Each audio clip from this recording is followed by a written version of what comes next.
Richard Newell joins me now. He's with Resources for the Future. Thanks so much for joining us. Tell me the importance of this dialogue, particularly for you at the moment. Well, I've been coming to this dialogue for 7 years now, since it was first started back in 2010.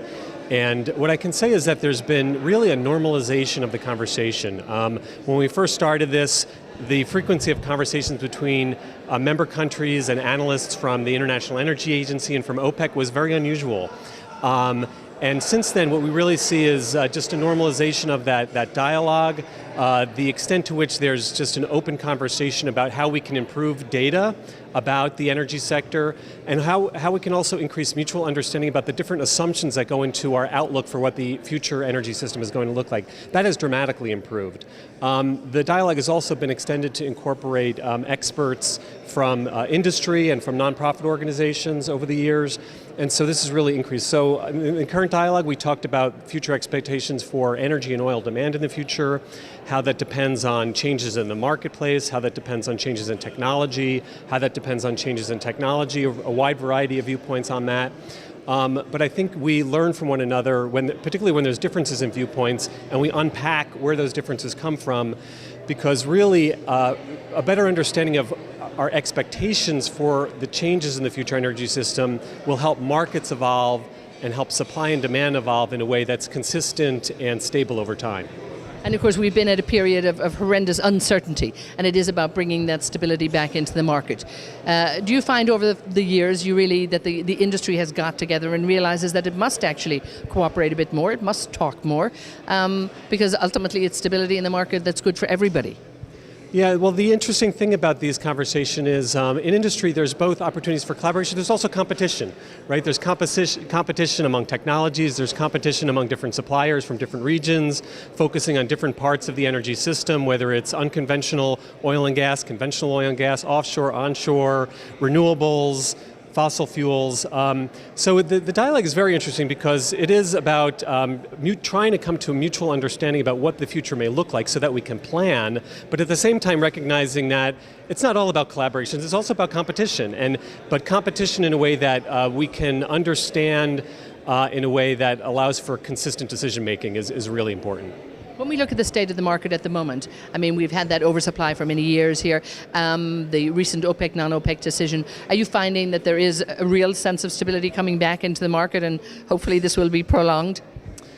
Well, we'll see. You know, there's a number of changing dynamics, particularly to the oil system. This resurgence of U.S. oil supply because of tight oil has been a major change in the energy system. You know, the U.S. had a surge in oil that was unforeseen and has never been seen before. Millions of barrels a day of oil coming online in just a few years' time. One of the challenges in understanding what the future holds is how will OPEC countries respond to this changing marketplace, and how rapidly will new US supply come online if there's changes in the price. And so at the same time we see different expectations for what the future of demand looks like, which depends on economic growth both in industrialized countries, but most importantly recently is in emerging economies. So this is a complex interaction of different supply sources, different expectations for demand, and how the marketplace will react to this over time.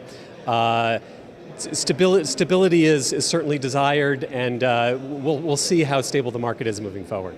Now, talk to me a little bit just about the role of the International Energy Forum. Have you seen it evolve over the last few years, and again, its absolute relevancy in the industry right now? Yeah, I think it's very relevant, and there's two ways in which it's relevant. One is just having a better understanding of the current situation. And so it may be surprising to people that there's sometimes differences on what current oil consumption and supply is on the order of 1 million barrels per day to 2 million barrels per day.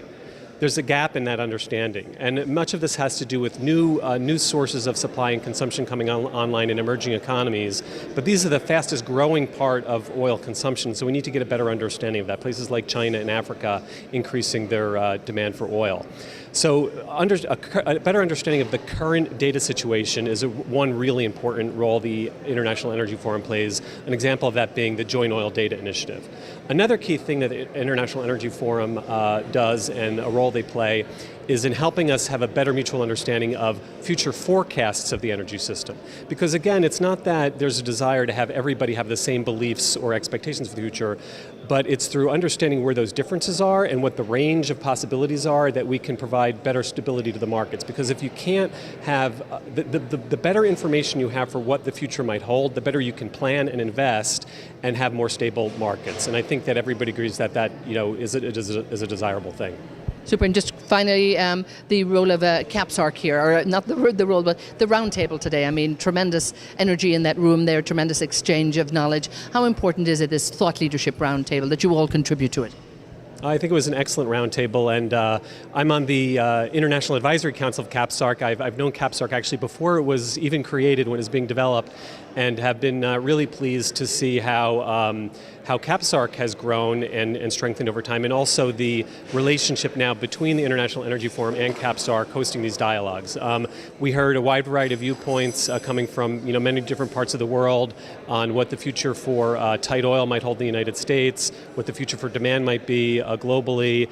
We heard views from market traders in the oil market. We heard on expectations for the future for solar energy, both internationally as well as in the Kingdom of Saudi Arabia and in the Middle East. And so it was, again, a wide range, a very rich discussion. I think it helps inform what is a very highly expert group here come and learn from one another. And so that's, I come away having learned something, which is all I can expect from an excellent dialogue like this.